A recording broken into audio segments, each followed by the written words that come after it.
Babi Television Uganda webale kubanga otambulira munaffe of course yona josinzira okubanga otugoberera ensonga ku nsonga nga bulijjo tuyama okubanga tuzikutuusako mu mbeera yonna ezigenda mu maaso mu ggwanga lyattu erya Uganda naddala mu kibiina kyaffe ekya National Unity Platform ekikulirwa President Robert Kyagulanyi Ssentamu. Olunaku olwaleero amawulire mangi nnyo genkuleetedde olunaku olwaleero Honorable Mathias Mpuuga Nsamba ayogeddeko eri bannamawulire era agaanye okuva ku kifo ky'obwa commissioner era agaanye okubanga ata ebisumuluzo bya office.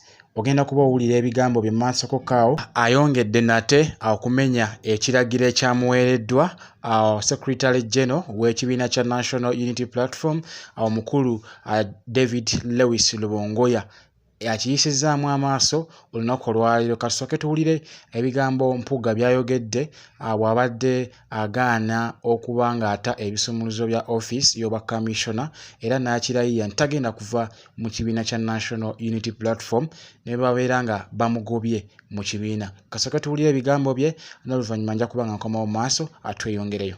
Lunasabye okwogerako n'eggwanga ate n'okubeebaza okubeerawo ku kwasuusa obubaka bwange eri eggwanga lyonna.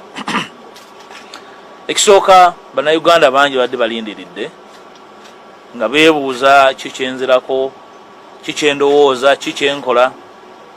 Njala kuddamu ensonga bbiri enkyaleero okutangaza kyendiko. Ekisooka okukakasa bana NUP nti nkyali memba mujjuvu sinaba kuloota yadde okulowooza okuva mu kibiina kye natandika mu bwagazi ne mu kwewaayo ne mu kwefiisa. Singa nali njagala byangu nandibadde ngenda nabiriwo naye okutandika NUP ne bannange kwali bumalirivu na bwagazi bwakolagana n'abalala okukyusa Uganda. N'olwekyo tewali muntu yenna ajja kungoba mu NUP, tewali agenda kunsindiikiriza. N'abadde bagezaako okunsindiikiriza nti ngende njala bagamba nti wendi era ngenda kwetaba mu bbanga eriddako mu mulimu omunene ogw'okukyusa enkola y'ekibiina. Ekibiina kibe nga tekitambula nga bwe twagala okujja mu buyinza, nga kitambulira mu biragiro naye nga kitambulira mu kugoberera amateeka n'emitendera, okuwuliziganya nga waliwo obutakkaanya ku nsonga yonna, okuwabuligana n'okuwangana ekitiibwa. Obanga oli memba, oli mukulembeze, oli full soldier, yenna gwe bawa data gubapangisa okunvuma ojja kunvuma ndi mu kibiina era nja kuddamu nga ndi mu kibiina. N'olwekyo sigenda kuseeseetuka, ndi deputy president w'ekibiina. Ekibiina weekiri nakiteekako amaanyi gange, obudde bwange. N'olwekyo omuntu yenna alowooza nti bw'onontyobola nga nva mu kibiina mwendi. Ekyokubiri okuddamu okutegeeza eggwanga ensonga gye nayisa mu kiwandiiko nti siina musango gwe nazza era n'abagamba nti nyina omusango gwe nazza tebagunnyonnyola mu mateeka okujjako okupalapalanya. So kye nategeeza eggwanga nakali kye ntegeeza eggwanga nti buli kyenkola nkimanyi era nkitegeera ate siri kapeere mu kutegeera amateeka. Ekyokusatu okutegeeza abo bonna betukkaanya mu Uganda gye twagala okuzimba empya nti nja kubeera nammwe era sijja kukyuka era sikyukanga naye okujjako okweyongera obumalirivu naddala nga ndaba embeera eyagala okujjawo ey'okusindiikiriza okunyigiriza n'okutyoboola abantu abakoze byonna kye tusobola okuzimba wetutuuse. Nja kutambula nammwe si mu NUP mokka n'ebibiina byonna ne bassekinnoomu abakkiriza mu nkyukakyuka era nga bakkiriza nti Uganda weeri yeetaaga obununuzi obw'amangu. Kino eraliikiriza nti mu kiseera Omwami Museveni amaze okulangirira obwakabaka bwe ate ffe abaagala enkyukakyuka tuli mu kulwanira bukunkumuko na bitole bya mmere. Nga Omwami Museveni amaze okuzza akakyuka ebyokulonda ke tugamba nti kaakwata mu kalulu akaggwa. Ffe ekibiina nga NUP ekisinga obunene mu opposition tuli awo tuli mu kwemagaza nga zadde ekifudde. Tulina kye tulowoozaako, tulina kye tutegeeza ggwanga naye tuli mu mbeera ya kinyumu.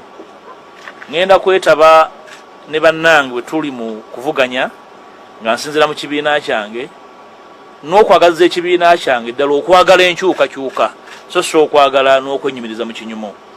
Tukole ebyo ebisoboka nene munda mu kibiina okulaba nti wabeerawo enkyukakyuka ezinaalambulula enkwata y'ensonga, enkwata y'ensimbi, enkwata y'obukulembeze n'empisa mu kibiina okutwaliza wamu, kubanga kye kimu ku bintu ebyekkekwa mu kibiina kyaffe.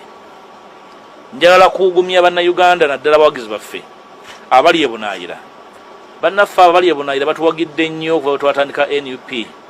Beewaayo nnyo obudde bwabwe, ssente zaabwe ze bafuna mu bugubi okuyimirizaawo emirimu gy'ekibiina. Njala bategeeza nti sigenda kuseeseetuka ku ebyo bye mumanyiiko era bye nkyaliko.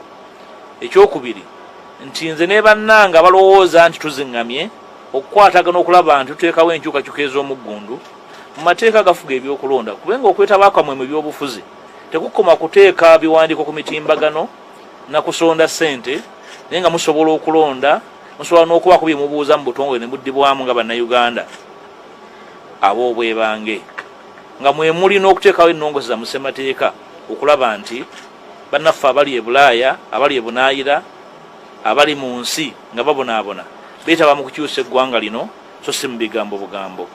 Ebyo nno bye bigambo bya Honorable Mathias Mpuuga Nsamba byayogedde wali ng'akyayogerako ne bannamawulire ku nsonga ezigenda mu maaso naddala ku mabaluwa agamusindikirwa okuva ku kitebe eky'ekibiina kyaffe ekya National Unity Platform ekimusaba nate aresigninge aweeyo entebe nga kw'ossa ne ofiisi y'obwa kamisona oluvannyuma lw'okutyoboola amateeka agatwala ekibiina nga kw'ossa n'ennono kw'ekitambulira ekitongole oba ekibiina kya National Unity Platform. Akawaŋŋamudde olunaku olwaleero nti abo abaagala okumulwanyisa ave mu NUP tagenda kuseguka era waakubeerawo nnyo mbu nga waayogedde atadde ettoffaali ddene nnyo okulaba ng'ekibiina kino kituuka we kiri olunaku olwaleero. Alabudde ba foot soldiers bonna nga bw'obiwulidde nti bwe babaako omu gwe baasasudde okuba nga bamuvuma, of course bajja mwanukulira wali ku kitebe eky'ekibiina kya National Unity Platform. Ye President Robert Kyagulanyi Ssentamu akyalemeddeko naye ayagala Honorable Mathias Mpuuga Nsamba abeere ekyokulabirako eri abakulembeze bonna. Weewaawo Mpuuga ne President akyakkiriza nti ye Deputy President era ne Mpuuga akyali Deputy President nga w'okiwulidde ng'akyogera. Ye President kyayagala kintu kimu, alekulire ku bwa Commissioner of course oluvannyuma lw'okuba nga yayolesa omutima omunafu ennyo ogw'ekwenyigira mu buli bw'enguzi. Okusinziira ku Mpuuga nga bw'omuwulidde, of course ategeezezza nga byakola abimanyi bulungi nnyo era biri inline oba biri mu nkwatagana y'amateeka mu ngeri emu oba endala, tekirina weekityoboolera ssemateeka wa ggwanga. Wabula weewaawo President Robert Kyagulanyi Ssentamu avaayo n'akinogaanya kaati nti eky'okwenyigira mu buli bw'enguzi oba oliddemu munnayuganda olukwe. Nze naawe weetuli okuba nga tulaba ekigenda mu maaso.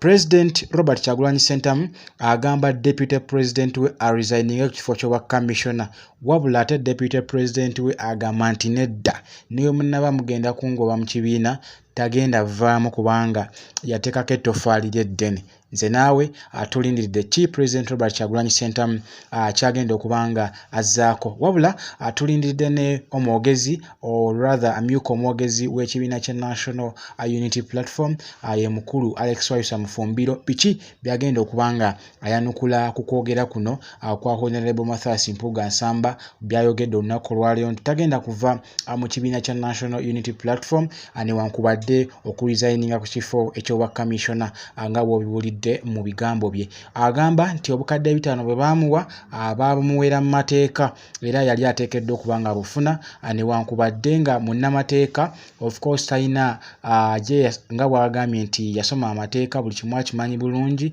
era ne byakola abitegeera yadde nga President ekyo akirabamu nga okulya mu munnayuganda olukwe n'enguzi. Ye Mpuuga ndowooza gizabanga opportunity okulaba nga asiimibwa olw'ebyo bye yakola nga leader of opposition mu parliament. Nze naawe twebuuza ddala Mpuuga bwe yali ku kifo ky'obwa leader of opposition ki kye yakola? Nga yakwata babaka ab'ekibiina kya NUP omwali Joyce Baagala, Bamuwanga Kivumbi bonna n'abatwala ewa Museveni okulaba nga banafuya ekibiina kya National Unity Platform. Bingi nnyo ebyabaawo olwawo President Robert Kyagulanyi Ssentamu teyavaayo kubanga abyasanguza eri bannayuganda okusobola okuba nga babitegeera, naye ate era obujulizi bwavaayo oluvannyuma lw'okukisirikira ebbanga eddene, naye nga President Robert Kyagulanyi Ssentamu of course tumulindiridde okuba nga atunnyonnyola ki kyagenda okuba nga azzaako oluvannyuma lwa Mathias Mpuuga okuluma ejjiiko nti kikafuuwe tagenda va ku bwa commissioner era tagenda kuva mu kibiina kya National Unity Platform newankubadde nga waliwo abamusindiikiriza okuva mu kibiina kino. Mpya nsabire subscribing, of course liking, sharing tusobole okuba nga ensonga zino tuzituusa ku buli munnayuganda kubanga ffenna kitukwatako nga bannansi okulaba nga twenyigira mu struggle ey'okununula eggwanga lyattu erya Uganda. Kale sigenda kuba nga nsukkawo awo, of course atakumira mpeera kunkumire, asinkane mu video yaffe n'abeddako. Mukama abankumire, mweraba.